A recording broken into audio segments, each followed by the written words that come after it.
बिस्मिल्लाहिर्रहमानिर्रहीम। अस्सलामु अलैकुम नाज़रीन। इस्लाम की तारीख में ऐसे कई किरदार मिलते हैं जिन्होंने नबी आखिर ज़मान हज़रत मोहम्मद सल्लल्लाहु अलैहि वसल्लम की दावत हक़ का मजाक उड़ाया। आप सल्लल्लाहु अलैहि वसल्लम को अज़ियत दी और इस्लाम के पैगाम को दबाने की भरपूर कोशिश की। उनमें एक औरत का नाम सबसे नुमाया है, उम्मे जमील बिन्त हरब, जो अपने शौहर अबू लहब के साथ मिलकर इस्लाम की दुश्मनी में पेश रही। कुरान मजीद में उस औरत का जिक्र निहायत सख्त और इबरत अंगेज अंदाज में आया है। अल्लाह ताला ने सूरह लाब में उसके अंजाम को बयान करते हुए उसे हमालतुल हतब कहा है। ये औरत सिर्फ एक शख्स नहीं बल्कि बातिल, तकब्बर और दुश्मनी की अलामत बन गई। आइए तफसील से देखते हैं कि उम्मे जमील कौन थी, उसका किरदार क्या था और उसे जर्मियों की माँ क्यों कहा गया है। उम्मे जमील का असल नाम अरवा बिन्त हरब बिन उमैया था। वो कुरैश के मुअज़्ज़ज़ तरीन खानदान बनु उमैया से ताल्लुक रखती थी। उसका भाई अबू सुफियान बिन हरब था जो बाद में इस्लाम लाया, लेकिन उम्मे जमील ने कुफ्र ही में जान दे दी। वो अबू लहब अब्दुल अज़्ज़ा बिन अब्दुल मुत्तलिब की बीवी थी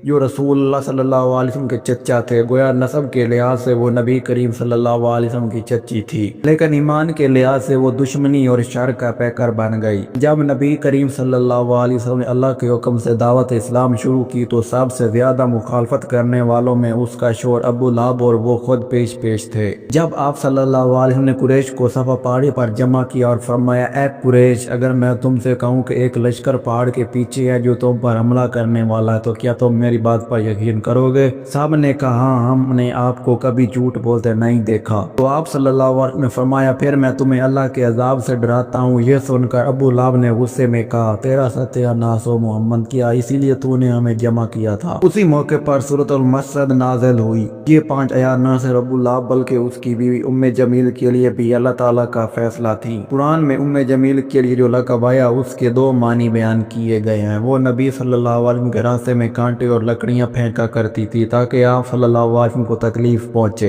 बाद रिवायत में है कि वो रात के वक्त छुप कर रास्तों में कांटे डालती और सुबह लोगों से कहती, देखो मोहम्मद फिर जख्मी हो गए। आखिरत में वो जहन्नम में लकड़ियां ढूंढने वाली औरत होगी, यानी जहन्नम का ईंधन जमा करेगी। उसकी गर्दन में मसद यानी खजूर के रेशों या लोहे की जंजीर की रस्सी होगी जिससे वो अजाब में गिरफ्तार होगी। उसे जहन्नमियों की माँ क्यों कहा गया है? उलमा ने लिखा है कि उम्मे जमील को जहन्नमियों की माँ कहना मुहावराती और माननी में दुरुस्त है, क्योंकि वो जहन्नम के ईंधन तैयार करने वाली औरत थी। उसके अमाल ने लोगों को गुमराह किया, इसलिए वो जहन्नमियों के लिए माँ की मानद बनी। जो गुनाह और शर को जन्म देती है वो अपने शौहर अबू लहब के साथ कुफ्र और शिर्क की बुनियाद पर खानदान बनाती रही। उसकी बदगोई, हसद और एज़ा रसानी ने मक्का में कुफ्र की माँ जैसा किरदार अदा किया। कुरान ने उसके अंजाम को मिसाल बना दिया कि कोई औरत ख्वाह कितनी ही मालदार या मगरूर क्यों ना हो, अगर हक के मुकाबले में बातिल का साथ दे तो वो जहन्नमियों में से होगी। उम्मे जमील बहुत चालाक, ज़बान दराज और फख्र पसंद औरत थी। वो खुद को मक्का की अजीज़ा समझती थी। नबी सल्लल्लाहु अलैहि वसल्लम की नबूवत के बाद वो अक्सर आप सल्लल्लाहु अलैहि वसल्लम के घर के करीब आकर आवाज़ें लगाती, है मोहम्मद, हमने तेरा दीन नहीं माना, तू झूठा है। वो अचार बना बना कर गलियों में नबी सल्लल्लाहु अलैहि वसल्लम का मजाक उड़ाती और औरतों को भी नबी सल्लल्लाहु अलैहि वसल्लम के खिलाफ भड़काती थी। एक मरतबा जब सूरतुल मसद नाज़िल हुई, उसने सुना कि कुरान में उसका जिक्र है। वो अबू लहब के गले का हार उतार लाई और कसम खाई कि मैं अपना ये कीमती हार मोहम्मद सल्लल्लाहु अलैहि वसल्लम पर खर्च कर दूंगी जब तक उनका दीन खत्म ना हो जाए। लेकिन हुआ इसके बिल्कुल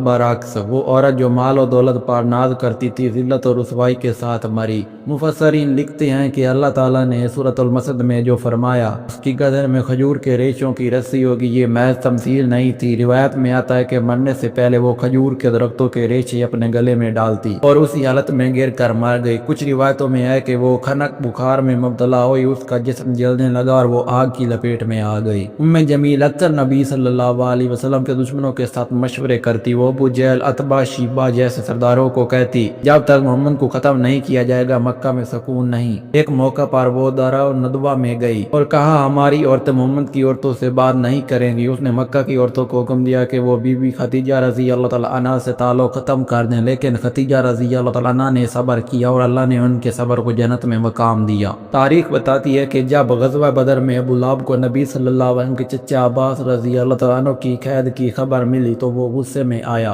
कुछ दिन बाद उसके जिस्म पर ताउन जैसी बीमारी आई।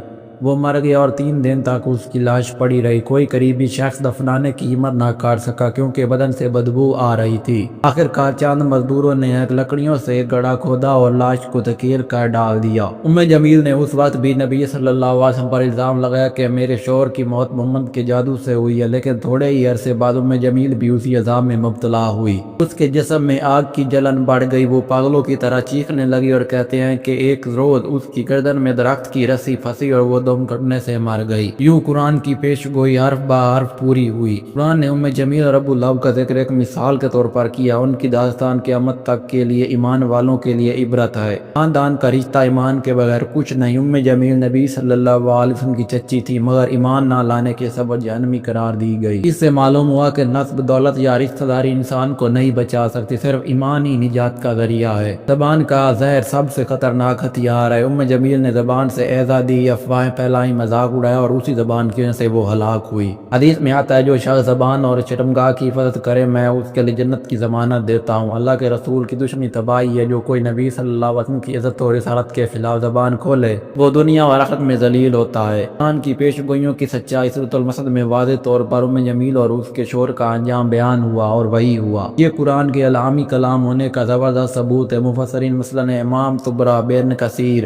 قرطبہ اور رازی نے سب نے اس واقعے کی تفصیل لکھی ہے۔ ابن کثیر نے لکھا وہ عورت اپنے شوہر کی طرح کافر اور سرکش تھی۔ وہ رسول اللہ صلی اللہ علیہ وسلم کو گالیاں دیتی، راستوں میں کانٹے بچھاتی۔ اللہ تعالیٰ نے اسے قیامت تک کے لیے رسوا کر دیا۔ یہ عورت دنیا میں آگ بھڑکاتی رہی اور آخرت میں اسی آگ میں جلائی جائے گی۔ اگر ہم جدید تناظر میں دیکھیں تو جمیل حسد اور تکبر کی علامت ہے۔ وہ یہ برداشت نہیں کر سکتی تھی کہ ایک یتیم محمد صلی اللہ علیہ وسلم نبی بن جائے، لوگ اسے سردار مانے۔ اس نے اپنی دولت، عزت اور طاقت کے ذام میں حق کو ٹھکرا دیا۔ یہی وجہ ہے کہ قرآن میں اللہ تعالیٰ نے فرمایا نہ اس کا مال کمایا نہ اس کی کمائی۔ یہ آیت ہر زمانے کے تکبر پسند انسانوں کے لیے انتباہ ہے۔ جمیل کو جہنمیوں کی ماں کہنا دراصل اس کی بدکرداری اور بدسری کا استعارہ ہے۔ وہ عورت جو دوسروں کو گناہ کی راہ پر ڈالے، نفرت پھیلائے اور خیر کے راستے کو روکے، وہ جہنم کے باسیوں کی ماں کہلانے کے لائق ہے۔